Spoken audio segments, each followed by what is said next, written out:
What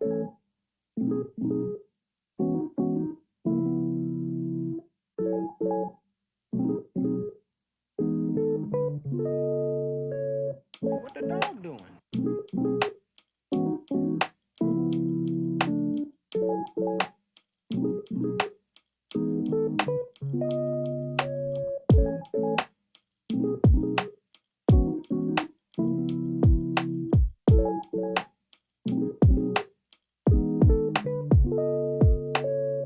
Okay, so this is my composition setting. My frame rate is 29.97 and I'm doing a square format. So I'm just adding like one of my edits as an audio, and I'm just gonna mark my beats and start to add my clips. But here, when I'm adding clips, I'm gonna be like leaving it a frame or two longer than where the beat is supposed to end. This way it looks a little bit smoother with the Twixtor and you don't have to like mess around with it. So when it's all done, I just scale it to size and I will position it to the center of the screen, like whoever's in the frame. I'm gonna do that for each clip, and then I'll add frame blending. I'll double click it and then add motion blur. Then I'll just pre-compose all of my clips. Those are pre-compose them all, and then I'll add Twixtor Pro.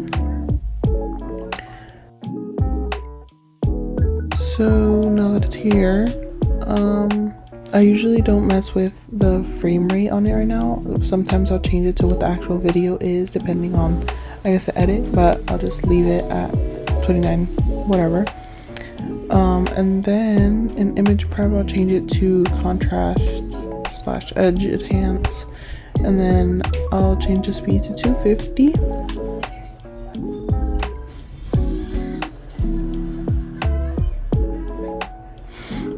I'll change the frame interp to motion weighted blend, and the warping to inverse with smart blend, and the motion blur to 1.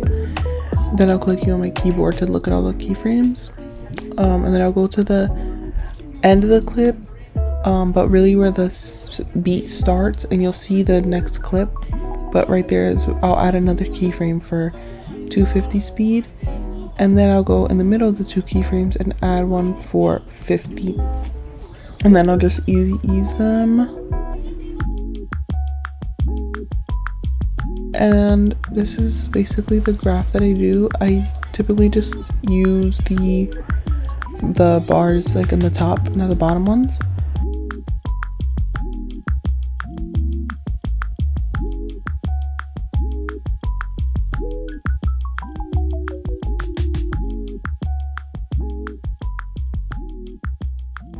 But yeah, you just really have to kind of play around with the graphs a lot.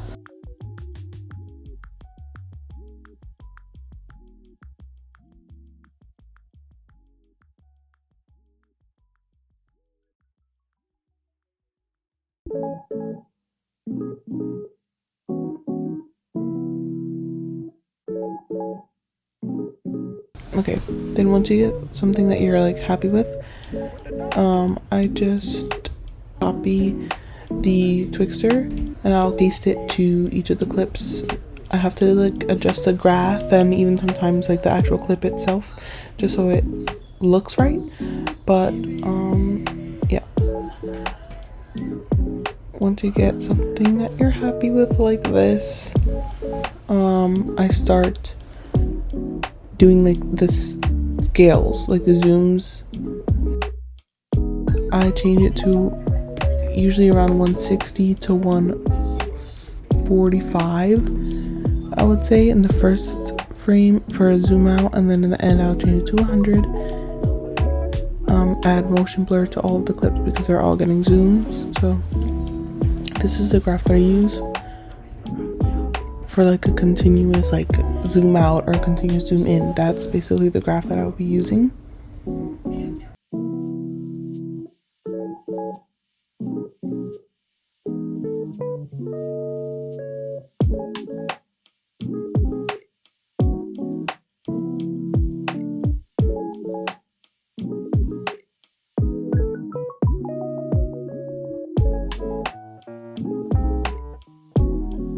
I ended up not liking that first clip anyway, so it's gonna be changed, but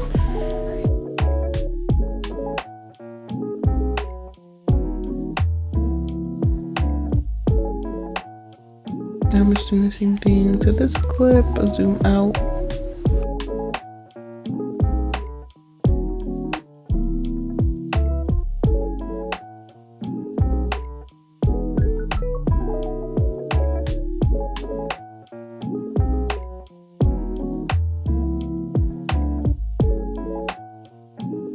Okay, then the next clip I'm gonna have it zoom out and then zoom back in.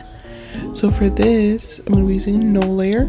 So I'll start off with the same 145 and end it with 100, but the graph is gonna be different. It's gonna be is it an out graph, I think, right? I don't know what it's called, but yeah, one of these.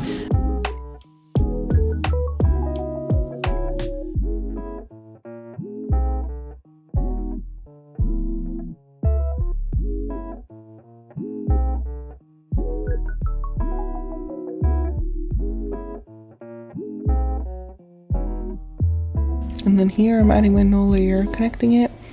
Then I'm gonna start it kind of in the middle of the clip and end it where the next beat hits, and that is gonna be at 145 or 160, whatever it is, and it's gonna be an out graph. What is it? An in graph or out graph? I don't know. It's gonna be one of these graphs, okay? And I typically have it kind of like on the faster end. And here, this is gonna be a zoom in, like a continuous one. So it's gonna start at 100, and by the end, then it will be like the 145, and it'll be the same kind of graph that I've been doing.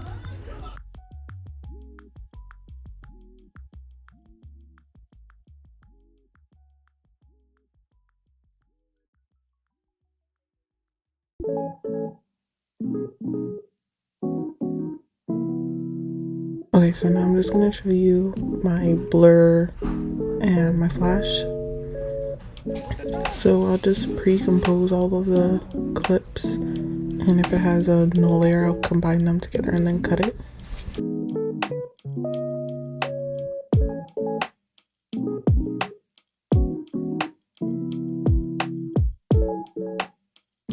The split screen effect, I'm just showing you how to do it because sometimes I use it in my edits, but not all the time.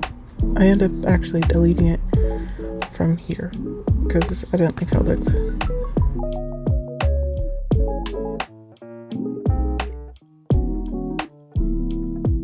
But yeah, I just create a mask and I'll just kind of eyeball it to where it's halfway from the screen, and then I'll take that mask and I'll copy and paste it to the other clips, inverting it every other like clip, I guess.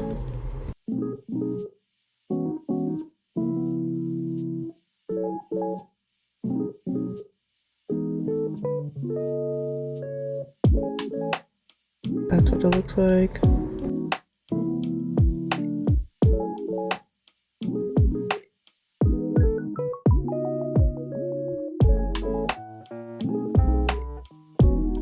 Okay, now I'm gonna do my blurs and my flashes.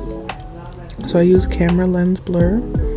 I just change it to 20 and set the keyframe in the front, and then towards the end of the clip change it to 0, and I just kind of do the out graph.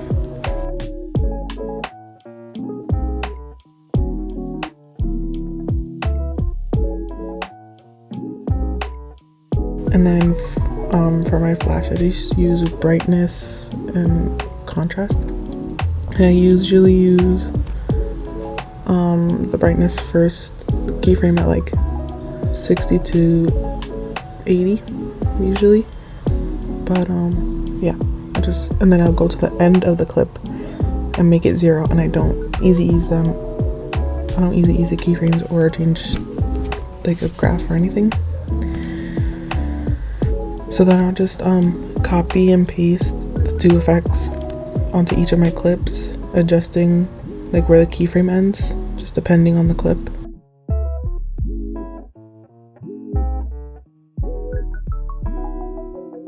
Okay, now I'm going to show you my shakes. So I use Twitch, the plugin Twitch, and I don't think this is available for After Effects past 2023, but yeah, so these are my settings for it.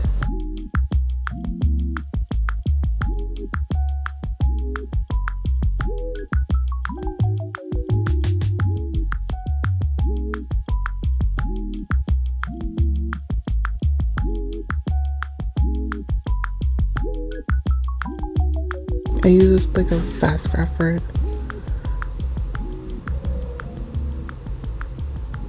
And that's basically it.